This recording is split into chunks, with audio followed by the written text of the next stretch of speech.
Hello everyone. So now in this video, we'll be again discussing another topic of general embryology, that is the neural tube formation. The formation of the neural tube is known as, this process is called neurulation, right? For this, again, I'll take the help of a mat, through which I explain to you how the embryonic disc appears, how is ectoderm, endoderm, all the intraembryonic mesoderm formed. Okay, so this was the ectoderm, this is the endoderm, right? And I told you in between the two, the intraembryonic mesoderm is formed. This is the head end, this is the tail end, right? And in between the two, there will be in the central axis, there will be the formation of the notochord. Now you can well imagine in between the ectoderm and in the endoderm, there will be a layer of intraembryonic mesoderm in which that in which the notochord will be formed, right? Now, the ectoderm, which is above the notochord, that means the notochord is in the central axis and the ectoderm part, which will be above the notochord, will thicken. And this will be the part which will form the future neural tube, and from that neural tube the cranial part will enlarge to form the brain, and the caudal complete part that will remain tubular to form the spinal cord, and it will obviously grow as the embryo grows, right? So we will be talking just about the ectoderm which is present above the notochord. That is known as neuroectoderm because that will be forming the neural tube. Now continuing with the diagrams. So we have, this is the notochord, this is the endoderm, ectoderm and the intraembryonic mesoderm in which the notochord is present, right?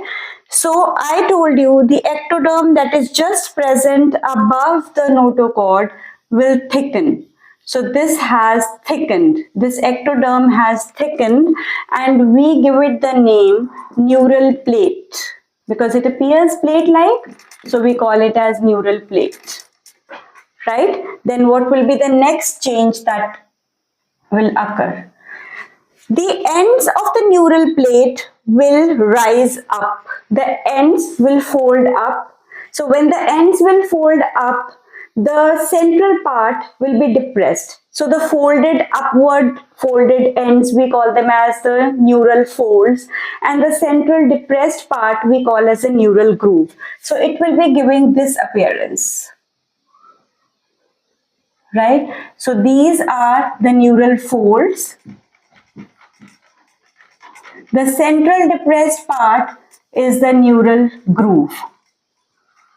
Now in the next step, these raised ends, they will raise further and will meet in the center. These ends will raise further and will meet in the center, forming a complete neural tube. So they will separate from the overlying ectoderm and form a neural tube. So this is how a neural tube is formed. When the neural tube is separating from the overlying ectoderm, few cells, they get separated. There are few cells which get separated from the neural tube when it is separating from the overlying ectoderm, and these cells, they spread to distant sites in the body. They don't restrict themselves to the central nervous system, they spread to the distant sites. They are known as the neural crest cells. We will be discussing them in detail when we will be doing the nervous system embryology. But what are the neural crest cells? They are the cells which have separated from the neural tube while it is forming from the overlying ectoderm. These cells spread to distant sites, for example, the melanocytes that are present in your skin. Similarly, the various ganglia and the neuroglia present in the the various neurons and the neuroglia that are present in the sympathetic nervous system, the parasympathetic ganglia, sympathetic ganglia, and the spinal ganglia, right? Similarly, you have the adrenal medulla. So all these cells, they are the neural crest cells, and thus they are derived from here.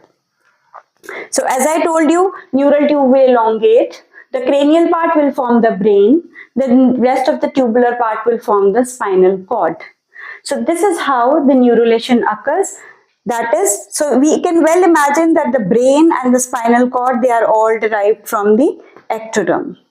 So that is a very small video just explaining what is neural tube. In my next video, I'll be explaining you what is the fate of the intraembryonic mesoderm.